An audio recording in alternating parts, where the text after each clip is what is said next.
আজকে যে গল্পটা নিয়ে কথা হবে সেটা খুব ছোট্ট একটা গল্প, কিন্তু এর অনুভূতিটা অনেক গভীর। এই গল্পটা দেখায় কিভাবে একটা ব্যস্ত ট্রেন প্ল্যাটফর্মে দুটো মানুষের এক মুহূর্তে দেখা তাদের জীবনের সবচেয়ে সুন্দর যাত্রা শুরু হতে পারে। চলুন এই অসাধারণ গল্পটিতে ডুব দেয়া যাক।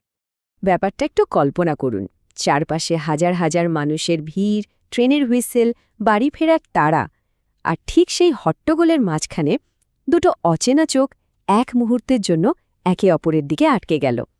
এখান থেকেই কিন্তু শুরু হচ্ছে আমাদের গল্পটা।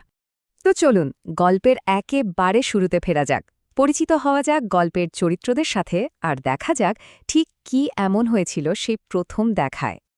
আর গল্পের ঠিক কেন্দ্রে আছে এই দুজন, রাহুল আর মেঘলা।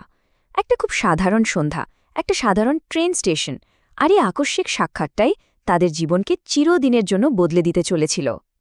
মজার ব্যাপার হলো তাদের প্রথম দেখাই কিন্তু কোনো কথাই হয়নি, কিন্তু ওই যে বলে না চোখে চোখে কথা বলা, ঠিক সেরকম একটা ব্যাপার। একটা নীরব বোঝাপড়া তৈরি হয়ে গিয়েছিল। দুজনেই এনভিপি বুঝতে পারছিল এই দেখাটা সাধারণ নয়, এর মধ্যে বিশেষ কিছু একটা আছে। তাদের প্রথম কথা বলাটা ছিল খুব সাধারণ, কিন্তু তার মধ্যেই একটা মিষ্টি ব্যাপার ছিল, তাই না? রাহুল সাহস করে কথা শুরু করে, আর মেঘলার উত্তরের পর সম্পর্কটা হয়তো আরেকটু এগিয়ে নিয়ে যাওয়ার জন্যই একটা ছোট্ট মিথ্যে বলে ফেলে। ভাবা যায় এই সুন্দর মিথ্যেটাই হয়তো তখন দরকার ছিল। ব্যাস, সেই যে শুরু হলো, তারপর থেকে তাদের দেখা হওয়াটা যেন একটা অভ্যাসে দাঁড়িয়ে গেল। চলুন দেখি কিভাবে এ দুজন অচেনা মানুষ ধীরে ধীরে একে অপরের সঙ্গী হয়ে উঠল। সময়ের সাথে সাথে তাদের সম্পর্কটা ঠিক এভাবেই এগোতে থাকে। প্রথমে শুধু চোখে চোখ, তারপর অল্প কথা, আর দেখতে দেখতেই প্রতিদিনের অপেক্ষা, একসাথে হাসা, নিজেদের ছোট্ট ছোট্ট সব গল্প শেয়ার করা।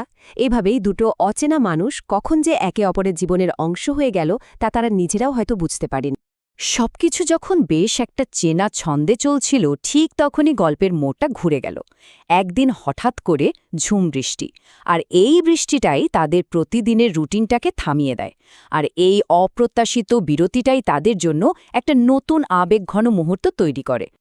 আর এই বৃষ্টির মধ্যে মেঘলা এমন একটা কথা বলে বসল, যেটা রাহুলের মনকে একেবারে নাড়িয়ে দিয়ে গেল।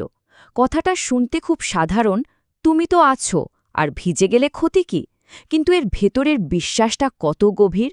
মেঘলার এই একটা কথাই বুঝিয়ে দেয় রাহুলের উপস্থিতিটাই তার কাছে সবচেয়ে বড় আশ্রয়। আর এই মুহূর্তেই গল্পটাকে ক্লাইম্যাক্সের দিকে নিয়ে গেল।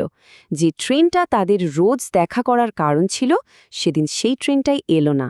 আর এই ট্রেনের অনুপস্থিতিটাই যেন তাদের দাঁড় করিয়ে দিল নিজেদের সত্যিকারের অনুভূতির সামনে। চারপাশের অবস্থাটা ভাবুন, প্ল্যাটফর্ম প্রায় ফাঁকা, ট্রেন আসছে না, শুধু ঝমঝম বৃষ্টির শব্দ, আর একটা বেঞ্চে বসে আছে শুধু দুজন। এই শান্ত চুপচাপ পরিবেশটাই যেন তাদের ভেতরের জমে থাকা কথাগুলো বের করে আনার জন্য যথেষ্ট ছিল।